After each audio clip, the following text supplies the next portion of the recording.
Hello, my name is Brian Anderson, and the career development hot topic activity that I'll be exploring is mentoring youth, specifically career development among high school at-risk students. These are the students that I work with during the school day. Mentoring has always been a passion of mine.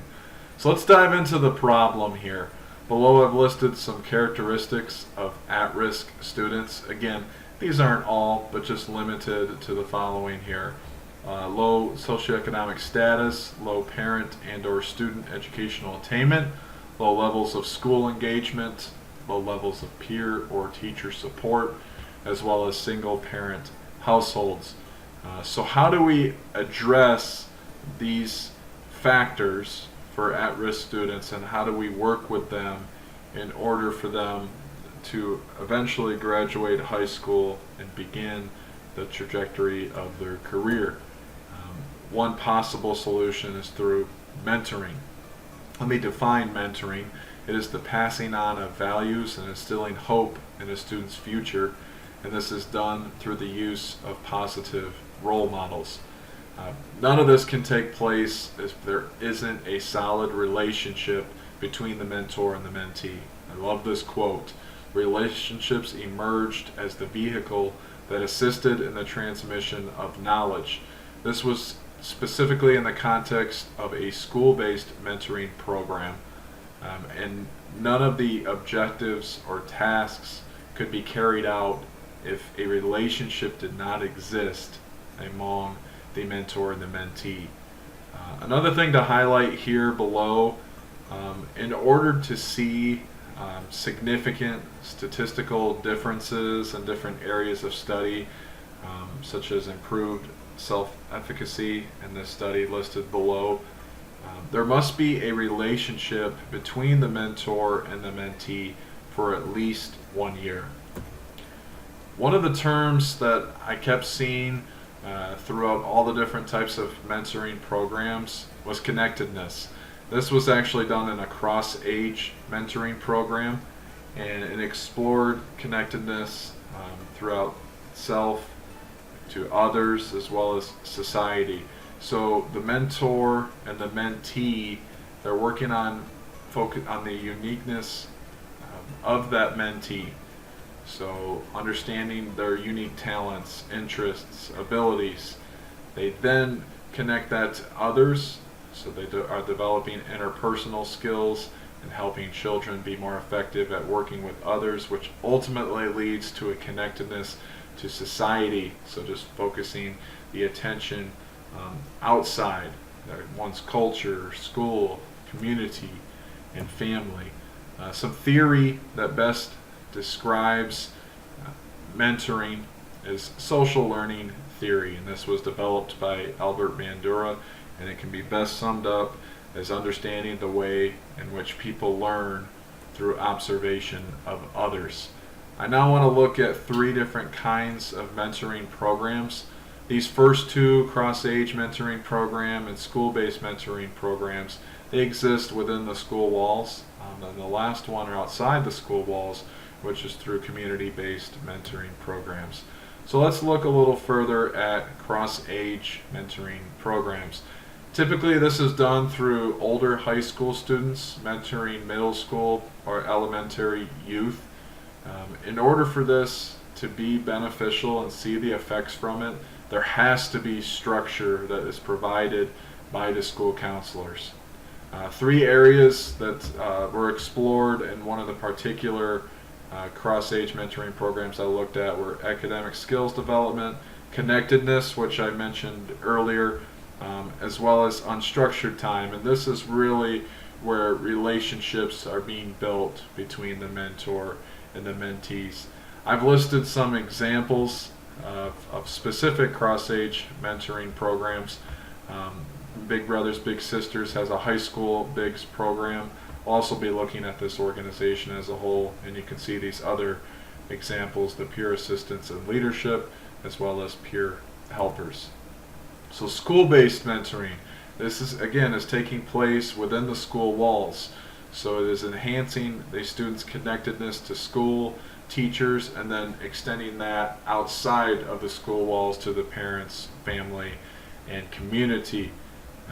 Just wanted to highlight this here, that students reported improved academic attitudes, self-esteem, academic achievement, interpersonal skills, as well as an improvement in relationships when this is done effectively and correctly. And again, I want to pinpoint this quote here.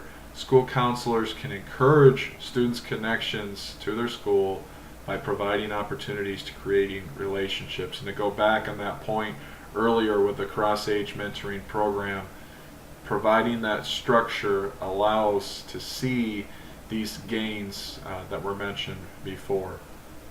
Some of the examples are listed to the right here: Whiz Kids, as well as Avenues Scholars Foundation. Again, these were specific school-based mentoring programs within my research.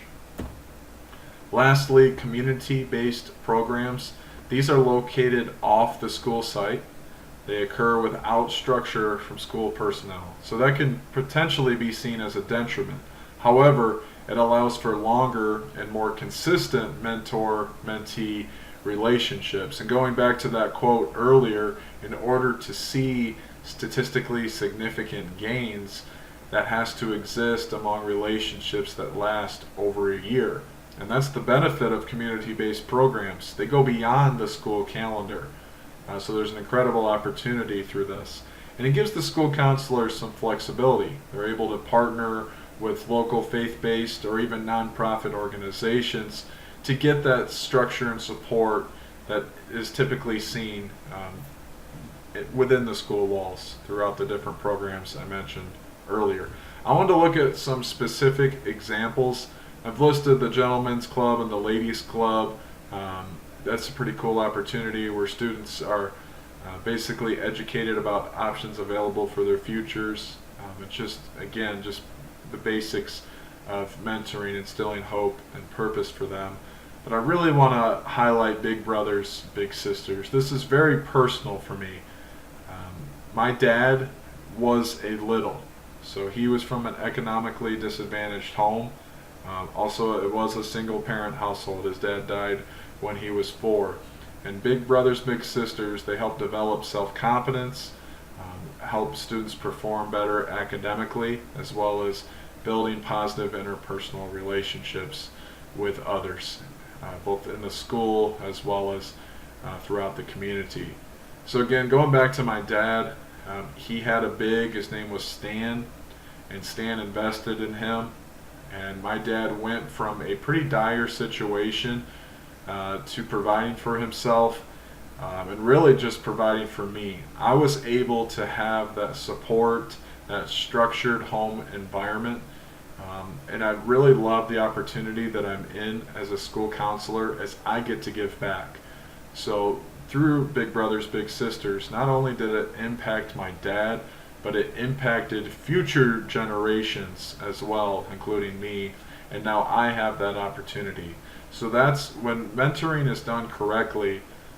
It's not just the student that is being benefited, but others beyond that student, their family, their community, and even future generations. I just want to conclude with Mark Savickas and his career construction theory. And this goes back to the career development that I talked about at the start of this presentation. So this is a person's early sense of career, and it's based on active attempts to model the self after parents and role models. But let's be honest, when we're talking about at-risk students, the parental involvement is typically not that strong. It's typically they're going to see that more in their role models. But who are those role models? It can take place during the school day, as us as a school counselor. It could take place through peers, through those cross-age mentoring programs that we mentioned. It can also take place through outside volunteers that are investing in the lives of these youth. Again, this can take place through solid relationships, and I'm very confident that this is a great opportunity to see not only students being able to graduate high school, but start to begin the trajectory of their career. There's not a lot of empirical research done in this area, But I look forward to more and more being done, and I'm excited for some of the waves that we've seen with mentoring, and just really the importance of establishing strong relationships. And I'm just excited to see this grow more and more. Thank you so much.